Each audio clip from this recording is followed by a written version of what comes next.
क्या आप भी अपनी प्रॉपर्टी रेंट पर देना चाहते हैं तो ये वीडियो एंड तक जरूर देखिए, क्योंकि एक छोटा डॉक्यूमेंट अगर आपने मिस किया तो फ्यूचर में बड़ा इशू बन सकता है। Hello and welcome back to things to care series powered by nobrokerage.com, a registered trademark website where you can buy properties with no brokerage and no subscription fees.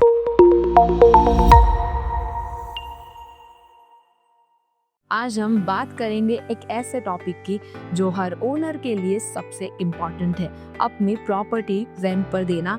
और साथ ही ये भी जानेंगे steps to renting your property like verification, agreement creation, rental collection, taxes, laws, rules and some smart tips for owners. तो चलिए step by step process start करते हैं। सबसे पहले डिसाइड कीजिए कि आपका प्रॉपर्टी टाइप क्या है, जैसे रेसिडेंशियल या फिर कॉमर्शियल। इसके बेसिस पर आपका रेंट रेट डिसाइड होगा। एग्रीमेंट टर्म और टैक्स ट्रीटमेंट भी अलग होता है। फिर एरिया के एवरेज रेंट को चेक कीजिए और आप ऑनलाइन प्रॉपर्टी पोर्टल साथ ही लोकल लिस्टिंग्स के थ्रू भी मार्केट ट्रेंड कंपेयर कर सकते हो। एक और इम्पोर्टेंट चीज इंश्योर कीजिए कि प्रॉपर्टी का टाइटल क्लियर हो और आपके पास ओनरशिप प्रूफ हो, जैसे सेल्स डीड या फिर अलॉटमेंट लेटर। प्रॉपर्टी रेडी हो तो फिर अगला स्टेप होता है टेनेंट स्क्रीनिंग, क्योंकि सही टेनेंट मिलना सिर्फ कंफर्ट का नहीं, सेफ्टी और कंप्लायंस का भी मैटर है। टेनेंट फाइनलाइज करने से पहले आपको बेसिक वेरिफिकेशन करना बहुत ज्यादा जरूरी है। अब आप कौन कौन से डॉक्यूमेंट्स चेक कर सकते हैं? आधार या फिर pan card copy, employment proof जैसे ऑफर लेटर हो गया या फिर कंपनी आईडी, और अगर कंपनी लीज है तो फिर authorization letter. Local police verification भी एक से प्रैक्टिस है। कई स्टेट्स में ये प्रोसेस ऑनलाइन अवेलेबल भी है। वेरिफिकेशन से ट्रांसपेरेंसी और म्यूचुअल ट्रस्ट दोनों मेंटेन रहते हैं। टेनेंट फाइनलाइज होने के बाद सबसे इम्पोर्टेंट स्टेप आता है रेंट एग्रीमेंट। अब रेंट एग्रीमेंट एक लीगल डॉक्यूमेंट होता है जो ओनर और टेनेंट के राइट्स और ड्यूटीज डिफाइन करता है।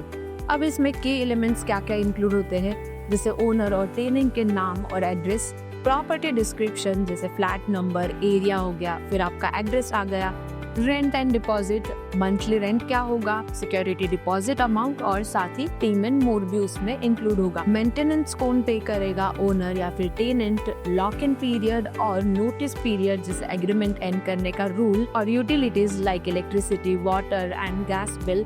रिस्पॉन्सिबिलिटीज, एग्रीमेंट को स्टैम्प पेपर पर एग्जीक्यूट करना होता है और लीगली वैलिड बनाने के लिए रजिस्ट्रेशन करवाना बेस्ट प्रैक्टिस है। रजिस्टर एग्रीमेंट कोर्ट में प्रूफ के रूप में यूज कर सकते हैं। एग्रीमेंट तो साइन हो गया, अब प्रैक्टिकल पार्ट शुरू होता है, rental collection and record keeping. Monthly rent collection के लिए ट्रांसपेरेंट मेथड यूज करना बेस्ट होता है, प्रेफरेबली बैंक ट्रांसफर या फिर यूपीआई, ताकि क्लियर रिकॉर्ड मेंटेन रहे। हर पेमेंट पर डिजिटल रिसिप्ट इशू करना एक बेटर ऑप्शन है। इसमें आपको क्या क्या मेंशन करना होता है, तो payment date, rent amount, month for which rent paid. ये रिसिप्ट्स आपके टैक्स बिलिंग और रेंटल हिस्ट्री के लिए इम्पोर्टेंट प्रूफ होती है।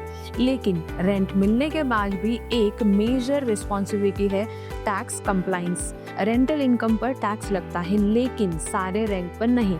आपको कुछ डिडक्शंस मिलते हैं, जैसे calculation of rental income, total annual rent received is equal to gross income, less deduction allowed under section 24, 30% standard deduction for maintenance and repairs, interest on home loan if any can also be deducted. For example, अगर आपका annual rent 6 lakh है तो 1.8 लाख यानी 30% automatically deduct हो जाता है और बाकी 4.2 लाख टैक्सेबल इनकम बनता है। अगर रेंट से एनुअल इनकम 2.5 लाख से ज्यादा हो तो क्वार्टरली एडवांस टैक्स पे करना पड़ सकता है। फिर आता है टैक्स बिलिंग। रेंटल इनकम को income from house property head के अंदर डिक्लेयर करना होता है। टैक्स के अलावा एक और लीगल कंप्लायंस होता है, प्रॉपर्टी रजिस्ट्रेशन और केवाईसी अपडेट। कई सिटीज में रेंटल, केवाईसी और पुलिस वेरिफिकेशन मैंडेटरी है। ये प्रोसेस सिंपल और ऑनलाइन भी होता है।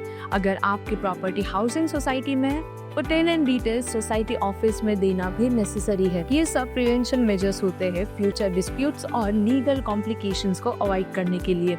अब बात करते हैं कुछ स्मार्ट टिप्स की जो हर प्रॉपर्टी ओनर के काम आ सकती है। Smart tips for property owners like maintain return communication, rent and notice period से रिलेटेड सब अपडेट्स रिटर्न में रखिए। Avoid cash transaction, digital payment से क्लैरिटी और रिकॉर्ड दोनों मिलते हैं। तीसरा, renew your agreement timely. Expiry के पहले एग्रीमेंट रिन्यू करके ट्रांसपेरेंसी मेंटेन करें। तीसरा, renew your agreement timely. Expiry के पहले एग्रीमेंट रिन्यू करके ट्रांसपेरेंसी मेंटेन करें। फिर आता है insurance consideration. Home insurance rent out property के लिए हेल्पफुल होता है इन केस ऑफ डैमेज और अनफोर्सिन इवेंट। प्रोफेशनल डॉक्यूमेंटेशन, आप प्रॉपर्टी मैनेजर या फिर लीगल एक्सपर्ट से टेम्पलेट वेरीफाई कर सकते हैं। यानी रेंटिंग प्रोसेस सिर्फ एक ट्रांजैक्शन नहीं, एक स्ट्रक्चर सिस्टम है जो आपके एसेट को लीगली और फाइनेंशियली प्रोटेक्ट करता है। तो दोस्तों, अब आपको क्लियर आइडिया है कि प्रॉपर्टी रेंट पे देते वक्त आपको किन किन चीज़ों को ध्यान में रखना है, कौन से स्टेप्स को फॉलो करना है, टेनेंट वेरिफिकेशन से लेकर टैक्स बिलिंग तक। अगर आपने ये स्टेप्स फॉलो किए तो आपकी रेंटल इनकम एक सेफ और हैसल फ्री एक्सपीरियंस बन जाएगी। कमेंट्स में अपना ओपिनियन ज़रूर बताइए कि आपने अपनी प्रॉपर्टी रेंट पर दी है, क्या चैलेंजेस फेस किए, और अगर आपको डिपॉजिट डिस्प्यूट का सोल्यूशन समझना है तो हमारा प्रीवियस वीडियो लैंडलॉर्ड अगर डिपॉजिट नहीं लौटाता तो ऐसी सिचुएशन में क्या करना है ज़रूर देखिए। तो दोस्तों, अब आपको क्लियर आइडिया है कि प्रॉपर्टी रेंट पे देते वक्त आपको क्या क्या स्टेप्स फॉलो करने हैं, क्या क्या चीज़ें ध्यान में रखनी है, टेनेंट वेरिफिकेशन से लेकर टैक्स बिलिंग तक।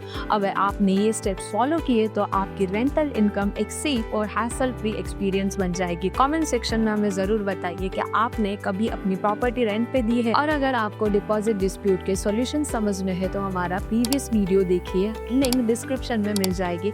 और अगर आपको ये वीडियो इन्फॉर्मेटिव लगा हो तो लाइक एंड शेयर ज़रूर कीजिए, और ऐसे ही रियल एस्टेट इनसाइट्स के लिए सब्सक्राइब टू nobrokerage.com। मिलते हैं अगले एपिसोड में, और हाँ, बेल आइकन प्रेस करना ना भूलें ताकि हर अपडेट आप तक सबसे पहले पहुंचे।